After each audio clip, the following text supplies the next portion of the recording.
It wasn't the sound of her voice saying, "It's over," that shattered Leo, but the soft, almost silent thump of his grandmother's locket landing in the mud at his feet. The rain, which had been a fine mist moments before, chose that exact second to intensify, plastering his cheap jacket to his shoulders and washing the grime of the city sidewalk over the small silver heart. Ava stood before him, her figure silhouetted by the hazy glow of a street lamp. Her face, a mask of a regret he knew was only for the messiness of the moment, not for the decision itself. "Leo, please understand," she said, her voice strained, competing with the drumming on the asphalt. "It's not you. You're wonderful. But this life, it's a constant struggle. It's worrying about splitting the bill, about rent, about a future that looks like this." She gestured vaguely at the leaking awning of the corner store and the bus spewing exhaust as it pulled away. "My parents, they have expectations. I have expectations." He couldn't speak. His throat was packed with the shattered glass of his dreams. He just stared at the locket, the one his gran had given him the day he left for the city, her bony fingers pressing it into his palm. "For luck, my boy, for love." Now it lay discarded, like he was. "Ava," he finally managed, the word raw. "We have a plan. I graduate next semester. I'll get a better job. We'll build something." "It's a fantasy, Leo." The words burst from her, sharp and final. "Your better job will still mean a 40-year mortgage on a house we can't furnish. It means clipping coupons and pretending a weekend trip to the lake is a vacation. I can't do it. I won't. I'm sorry." She took a step back, towards the warm, dry interior of the waiting rideshare, its engine purring like a contented cat. "Don't make this harder than it is." His eyes lifted from the locket to her face. The beautiful, beloved face he had woken up thinking about for 2 years. He saw the resolve there, the absolute certainty. This wasn't a negotiation. It was a verdict. "Was any of it real?" he asked, the question leaving him like a last breath. For a second, something flickered in her eyes, guilt perhaps, or a ghost of the girl who had laughed with him in the library, who had kissed him in the rain without a care for her designer jeans. But it was gone in an instant, replaced by a cool, practical distance. "It was real for me then," she said, her tone flat. "But now I need more. Goodbye, Leo." The car door closed with a solid, expensive thunk. The window, tinted and impervious, reflected his own broken image back at him as the car pulled away, dissolving into the curtain of rain. He was alone. Slowly, painfully, he bent down. His fingers, numb with cold and grief, closed around the locket in the mud. He wiped it clean on his wet jeans, the simple engraving on the back, always now feeling like a cruel joke. The chain was broken. He stood there for a long time, the rain washing over him, trying to cleanse a wound that felt like it went right down to his soul. The world kept moving. People hurried past under umbrellas. Cars sloshed through puddles. Neon signs flickered life, indifferent and relentless, flowed around his statue-like grief. But deep within the crushing pain, something else was born. A tiny, cold, hard seed. It was not self-pity. It was not even anger yet. It was a pure, undiluted resolution. A promise made not to her, not to the world, but to the boy he was at this moment, standing broken in the rain. Never again. He would never again be the boy left in the mud. He would never again have his love measured and found worthless on a financial scale.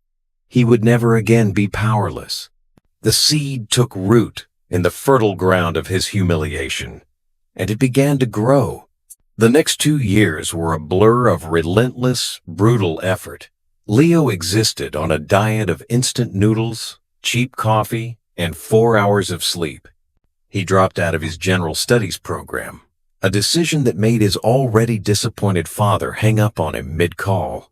He used his last tuition payment to enroll in an intensive, punishing coding boot camp by day. By night, he worked 2 jobs, stocking shelves at a grocery store until midnight, and then taking the graveyard shift as a security guard at a sterile office building. The guard post became his sanctuary. While the empty offices echoed with silence, Leo hunched over a second-hand laptop, its screen glowing in the dark. He coded, he debugged, he built. He taught himself algorithms, blockchain architecture, and financial modeling while watching monitors showing empty hallways. His companions were the hum of the servers in the basement and the ghost of Ava's last words.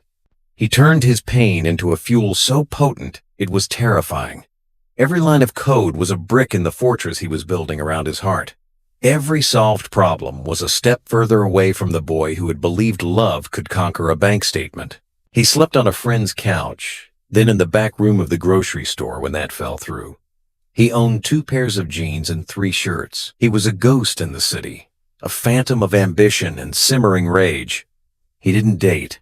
He didn't socialize. He built. His big break came from a place of sheer desperation. During his guard shift, he noticed the inefficient paper-based log system for the building's security rounds. In a single, caffeine-fueled weekend, he built a simple, elegant app that used QR codes placed around the building to digitally timestamp and log the rounds, complete with GPS verification and incident reporting. He yanched it to the skeptical head of security, a weary man named Frank. Frank, impressed despite himself, showed it to his boss. The property management company saw its potential, not just for their buildings, but for the entire industry. They offered to buy it from him for a pittance. Heart-pounding, sleep-deprived, Leo did something the old him would never have dared. He said no. Instead, he counter-offered.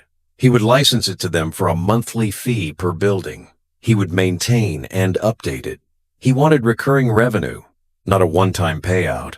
They laughed at first. Then they saw the fire in his eyes, the absolute conviction. They agreed to a trial. That app, Sentinel Log, was his first revenue stream. It was small, barely enough to rent a studio apartment, but it was his. It was validation. He plowed every cent back into his next idea.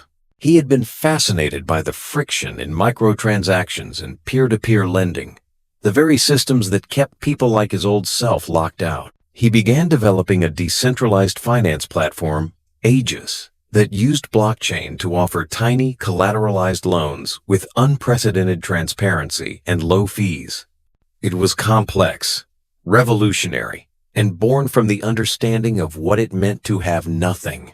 He found an angel investor not in a slick venture capitalist, but in Frank, the security guard, who had seen his work ethic and believed in him, investing his life savings of 15-0. It was an act of faith that humbled Leo and added a new layer of responsibility to his mission. The days turned into months. Aegis moved from a complex idea on a whiteboard to a working prototype. He brought on 2 other brilliant, hungry programmers he met in online forums, offering them equity instead of salary. They became a tribe of outsiders, working out of a cramped, windowless room they called the bunker, fueled by a shared belief in what they were building.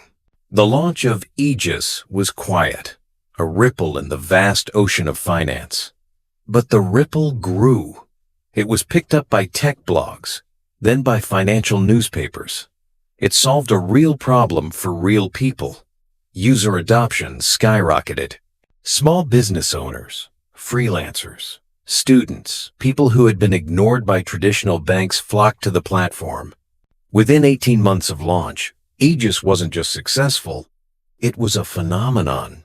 Leo's face, now older, sharper, with eyes that had seen too many late nights and held too much quiet intensity, was on the cover of Forbes. The headline read, "The Billionaire Who Built His Empire from a Security Guard's Desk." He was 26 years old. He moved from his studio to a penthouse apartment with a view of the entire city. He bought clothes that fit, suits tailored from a fabric that felt alien against his skin. He owned a watch that cost more than his first car. But the locket, its chain repaired, remained in his top drawer. A cold, permanent reminder. The money was a tool, a scorecard, but it brought him no joy. The victory felt hollow. The fortress was built, but he was alone inside it. The world saw Leo Thorne, the enigmatic tech wonderkind. He still saw the boy in the rain.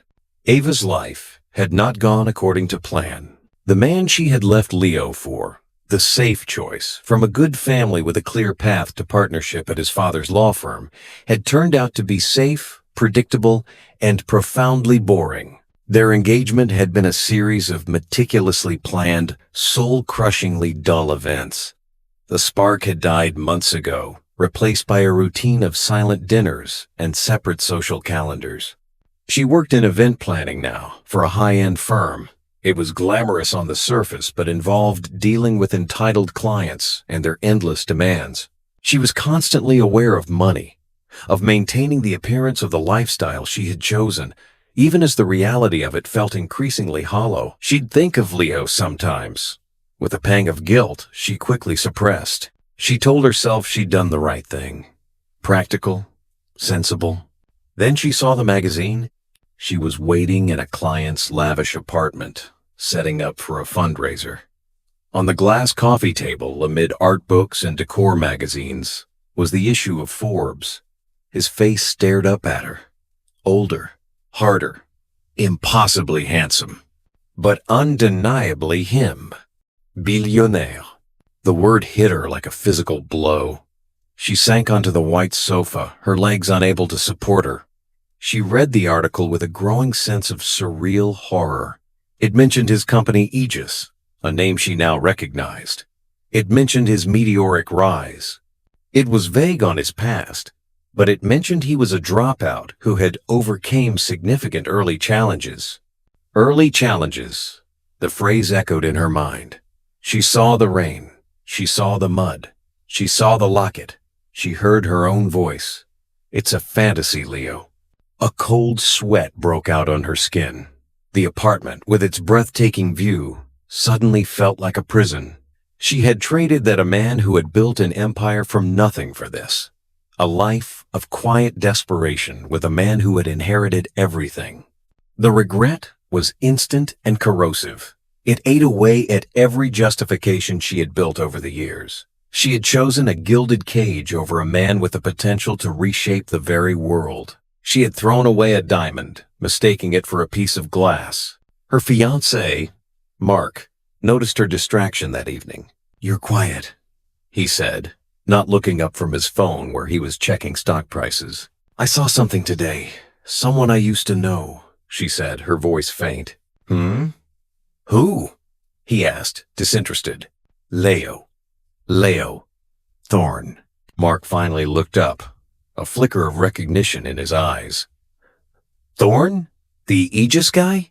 You know him?" "We dated in college."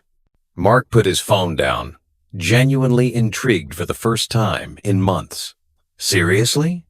Why didn't you ever mention it? Do you still talk? His company is skyrocketing. My father's firm is desperate to get him as a client." The way he looked at her changed. Suddenly, she was interesting. She was a connection. She was valuable. Not for herself, but for her proximity to the man she had discarded. The irony was so bitter she could taste it. "No," she whispered. "We don't talk." But the seed was planted in her mind, too. A desperate, foolish seed of what if. The annual Tech Innovators Gala was the event of the season.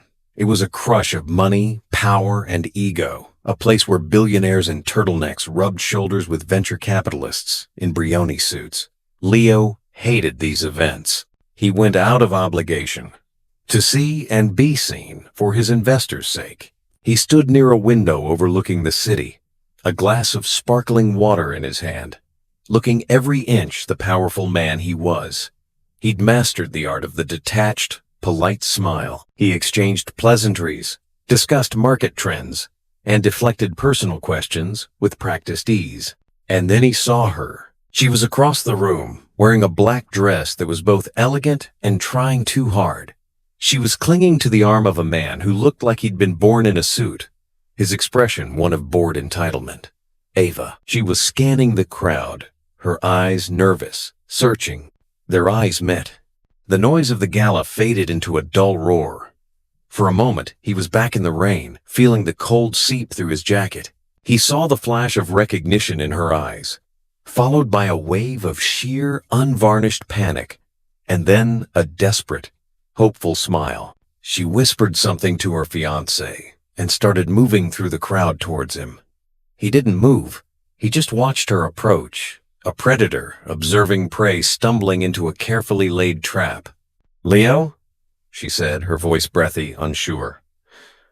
"My God, it is you!" "Ava," he said. His voice was calm, neutral, a CEO acknowledging a stranger. "You look incredible," she said, her eyes drinking him in, taking in the bespoke suit, the confident posture, the aura of power that clung to him. "I saw the article. I just can't believe it." "Believe what?" he asked, taking a sip of his water. "That the boy you left in the mud managed to clean himself up?" She flinched, as if he'd slapped her. The practice speech she'd undoubtedly rehearsed died on her lips. "Leo, please, don't. I was so young, so stupid. I was pressured by my family. I didn't know what I was throwing away." He looked at her, truly looked at her. He saw the faint lines of anxiety around her eyes, the tension in her smile. She was beautiful, but it was a faded beauty, like a photograph left in the sun. The goddess he had once worshipped was human and fragile. "You knew exactly what you were throwing away, Ava," he said, his voice still quiet, but every word precise and sharp as a scalpel. "You threw away a boy who loved you more than he loved himself. You didn't want a project. You wanted a finished product. You were very clear." Tears welled in her eyes. "I think about that day every single day. It was the biggest mistake of my life." He finally moved, leaning in slightly. He could smell her perfume, something expensive and floral, the same scent she'd worn that night. "Let me tell you what that day was," he said, his voice dropping to a near whisper. "It was the best thing that ever happened to me." She stared at him, confused. "That was the day I stopped believing in love stories and started believing in balance sheets. The day I realized that the only thing that matters in this world is not what you feel, but what you can offer. You taught me that. You were my crucible." The pain was catalytic. He allowed a small, cold smile to touch his lips. "So, thank you." The tears spilled over, tracing paths through her makeup. "Don't say that, please. Leo, I never stopped loving you. I was just scared." He straightened up, his gaze shifting over her shoulder to where her fiancé was watching them with a calculating expression. "No, you didn't love me. You loved the idea of me, but only if it came with a certain tax bracket. You don't love me now. You love the idea of what I became. There's a difference." He reached into the inner pocket of his tuxedo jacket. For a heart-stopping second, Ava thought he was reaching for a ring, for something miraculous. But his fingers emerged, holding something small and silver. It was the locket. He held it out in his palm, the repaired chain coiled beside it. "I carried this with me for a long time, as a reminder of what I lost. Then, as a reminder of why I was fighting, but I don't need it anymore." He took her hand, which was trembling, and placed the locket in her palm, closing her fingers around it. His touch was impersonal, like a banker handing over a check. "I don't hate you, Ava. I feel nothing for you at all. And that, I think, is the true revenge. You are a closed chapter, a line item on my old balance sheet that has been zeroed out." He gave her a final dismissive nod. "Goodbye, Ava. I hope you have the life you deserve." He turned and walked away, melting into the crowd of luminaries, leaving her standing alone, clutching the cold metal of her own regret. Her fiancé appeared at her side. "Well?" he asked, his voice eager. "What did he say? Is he interested in talking to my father?" Ava looked at the man she was supposed to marry, saw the naked ambition in his eyes, and then looked down at the locket in her hand, the symbol of a love that had been pure and true, and that she had traded for this. She didn't answer him. She just stood there, in the middle of the glittering gala, and finally understood the full weight of her mistake. She had wanted a man who could give her everything, and she had found him. She had just thrown him away. Leo stepped out into the cool night air. The city lights sprawled before him, a kingdom he had conquered.